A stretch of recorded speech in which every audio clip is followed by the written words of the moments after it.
Class 10th में हमने Sanskrit grammar में संधि का अध्ययन कर लिया था। उसके बाद में क्वेश्चन आंसर है, उसका पीडीएफ मैंने आपको भेज दिया है। उसमें आपके जो क्वेश्चन आंसर है उनको देख के आप हल करें। आज हम संस्कृत ग्रामर में ही सेकंड चैप्टर जो हमारा है उसका अध्ययन करेंगे। हमारे सेकंड चैप्टर का नाम है समास।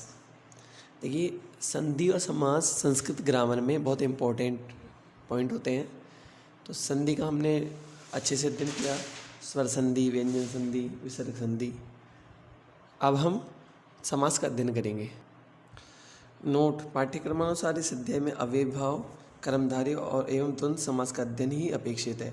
यहाँ पर क्या बता रहे हैं कि आपका जो पाठ्यक्रम है 10th क्लास का, 10th क्लास में अव्ययभाव समास है, कर्मधारय और द्वंद्व समास है। तथापि पाठ्यपुस्तक में दिए गए इनके अलावा तत्पुरुष, द्विगु और बहुव्रीहि समासों को भी यहाँ छात्रों के अतिरिक्त ज्ञानार्जन के लिए दिया जा रहा है। आपके केवल कोर्स में तो ग्रामर में तो अव्ययभाव, कर्मधारय और द्वंद्व समास है, लेकिन हमारी पाठ्यपुस्तक जो होती है उसके अंदर तत्पुरुष का भी उदाहरण है, द्विगु का भी है, बहुव्रीहि का भी है। तो इनको पढ़ने में कोई परेशानी नहीं आए, इस वजह से यहाँ पर एक्स्ट्रा इसका अध्ययन किया जा रहा है। इसी के साथ में 9th क्लास में जो होता है वो होता है आपका तत्पुरुष, द्विगु और बहुव्रीहि समास। देखिए, सबसे पहले परिभाषा: समास शब्दस्य व्युत्पत्ति ही सम उपसर्ग पूर्वकात् अंशु अस धातो घञि प्रत्यय कृते समास इति शब्दों निष्पद्यते। अस्य अर्थः संक्षिप्तीकरणमिति अस्ति। यहाँ पर ये संस्कृत लाइन है, आपके पास में हिंदी का है। सम उपसर्ग पूर्वक अस धातु और घी प्रत्यय करने से समास शब्द निष्पन्न होता है। समास शब्द किससे बनता है? सम उपसर्ग होता है, अस धातु होती है और घी प्रत्यय होता है, और इसका अर्थ होता है संक्षिप्त करना, यानी छोटा करना, लघु करना। समासस्य परिभाषा: समास की परिभाषा समसन्नम समास है अथवा अनेक पदानाम एक पदी भवनम समासः, अर्थात यदा अनेक पदानि मिलित्वा एक पदम जायन्ते तदा स समास इति कथ्यते। यथा सीतायाः पति सीतापतिः, अत्र सीतायाः पति इति पदद्वयं मिलित्वा एक पदम सीतापतिः जातम्, अतः अयमेव समासः अस्ति। संक्षिप्तीकरण समास है। परिभाषा इसका जो आपने संस्कृत पढ़ा इसका हिंदी ट्रांसलेशन देखिए। संक्षिप्तीकरण समास है अथवा अनेक पदों का एक पद होना समास है, यानी या तो संक्षिप्तीकरण कह दें या अनेक जो पद होते हैं उनका एक पद होना समास कहलाता है। अर्थात जब अनेक पद मिलकर एक पद निर्मित करते हैं या बनाते हैं तब वह समास कहा जाता है। जैसे सीतायाः पति, सीता का पति, ये का शब्द का लोप हो जाएगा, इसमें आ जाएगा सीतापति। तो ये छोटा हो गया, देख तो बोल रहे हैं हम सीता का पति बहुत लंबा हो गया और सीतापति बोल देंगे छोटा हो जाएगा। तो समास का मतलब क्या होता है? संक्षिप्त करना है, छोटा करना। यहाँ सीतायाः पति ही दो पद मिलकर एक पद सीतापति बना, अतः यह ही समास है, यानी छोटा करना, लघु करना। समास से जाते अर्थ है किमपि परिवर्तनम न भवति। जो अर्थ है सीतायाः पति इत्यस्य विग्रह वाक्यस्य अस्ति स एव अर्थः सीतापति इत्यस्य समास शब्दस्य अस्ति। समास बनने पर अर्थ में कोई परिवर्तन नहीं होता, अर्थ वही रहता है। जो अर्थ सीतायाः पति इस विग्रह का है वह ही अर्थ सीतापति इसका समस्त पद का बनेगा। देखिए, जब हम विग्रह करेंगे तो समास विग्रह कहलाएगा और मिलाकर लिखेंगे तो उसे हम क्या बोलेंगे? समस्त पद। अब आता है पूर्वोक्त विभक्ति लोपः। सीतायाः पति सीतापति, अस्मिन् विग्रहे सीतायाः इत्यस्य षष्ठी विभक्ति पतिः इत्यत्र प्रथमा विभक्ति च श्रूयेते। समासे कृते अनयोः द्वयोरपि विभक्तयोः लोपो भवति। ततपश्चात् सीताः पति इति समस्त शब्दात् पुनरपि प्रथमा विभक्ति क्रियते। इत्यमेव सर्वत्र अन्नगत्वम्।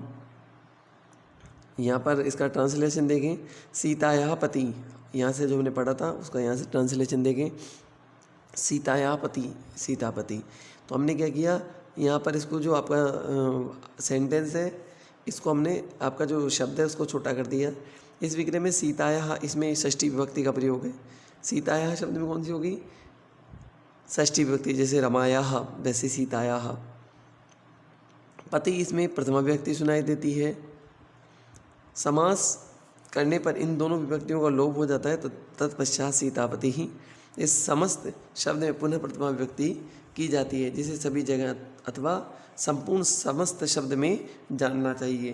यानी हमारे पास जो पीछे वाला शब्द है, जैसे पति शब्द था, उसकी जो विभक्ति थी उसका ही हम यहाँ प्रयोग करते हैं। समस्त शब्द है समस्त पदम कथ्यते। यथा सीतापति इति समस्तपदं समस्तशब्दस्य अर्थं बोधितुं यद् वाक्यम् उच्यते तद् वाक्यं विग्रह इति कथ्यते। यथा सीतायाः पतिः इति वाक्यं विग्रह अस्ति। समस्तयुक्त शब्द समस्त पद कहा जाता है। समासयुक्त जो समस्त पद होता है, समासयुक्त जो शब्द होता है उसको समस्त पद के नाम से जाना जाता है।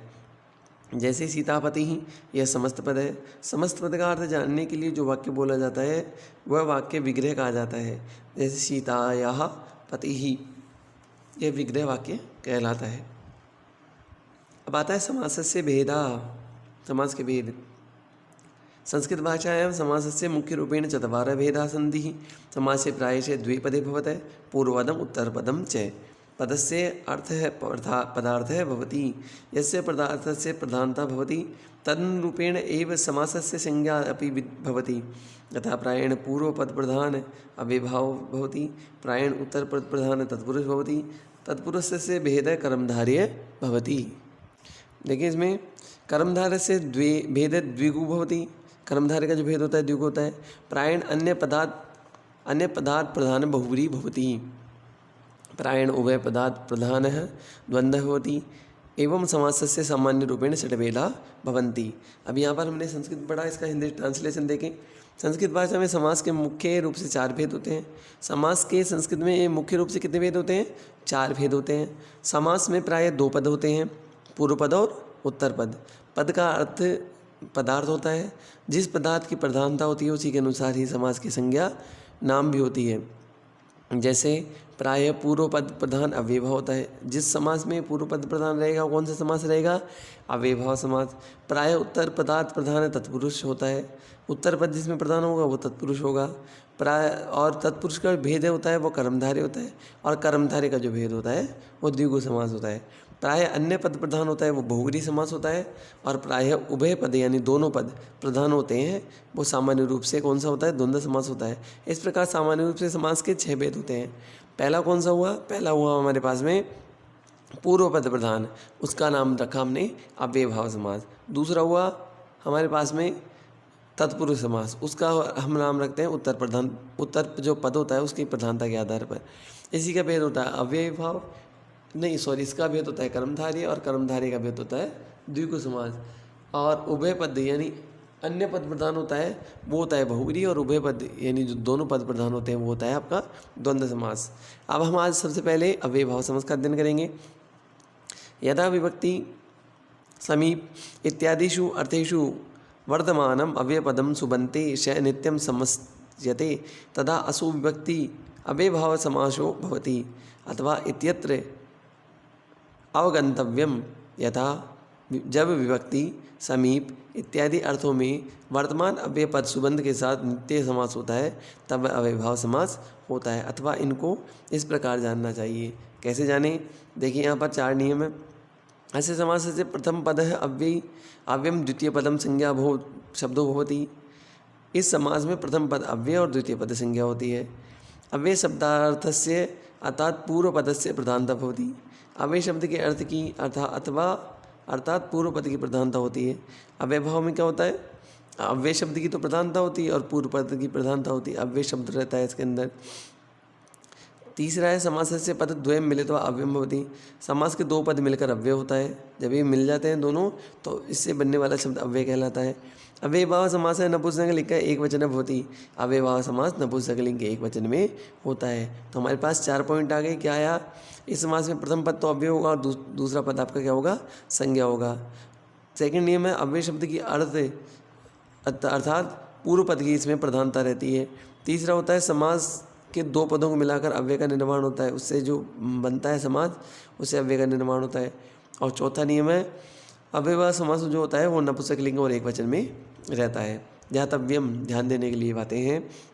यथा विभक्ति समीप इत्यादिषु तात्पर्य है विभक्ति समीप समृद्धि का नाश, अभाव नाश, अनुचित शब्द की अभिव्यक्ति, पश्चात, यथा, क्रमशः, एकदम, समानता, संपत्ति, संपूर्णता, अंत तक। इन 16 के वर्तमान अव्यय का सुबंध के साथ नित्य समास होता है। नित्य समास प्रायः जिस समास का विग्रह न हो उसे नित्य समास कहा कहते हैं, अथवा प्राय जिनके अपने पदों से विग्रह नहीं होता, अर्थात जिन शब्दों का समास हुआ हो उन शब्दों के द्वारा उनका विग्रह न हो वह नित्य समास होता है। यहाँ पर देखिए अव्यय पद है, इसका अव्यय का अर्थ है, विग्रह दे रखा है, समस्त पद दे रखा है और इसका हिंदी में अर्थ दे रखा है। इसे देखते हैं हम। अधि सप्तमी विभक्ति अर्थ है, यानी अधि का जो आपका अव्यय का प्रयोग होगा वो सप्तमी विभक्ति में होगा।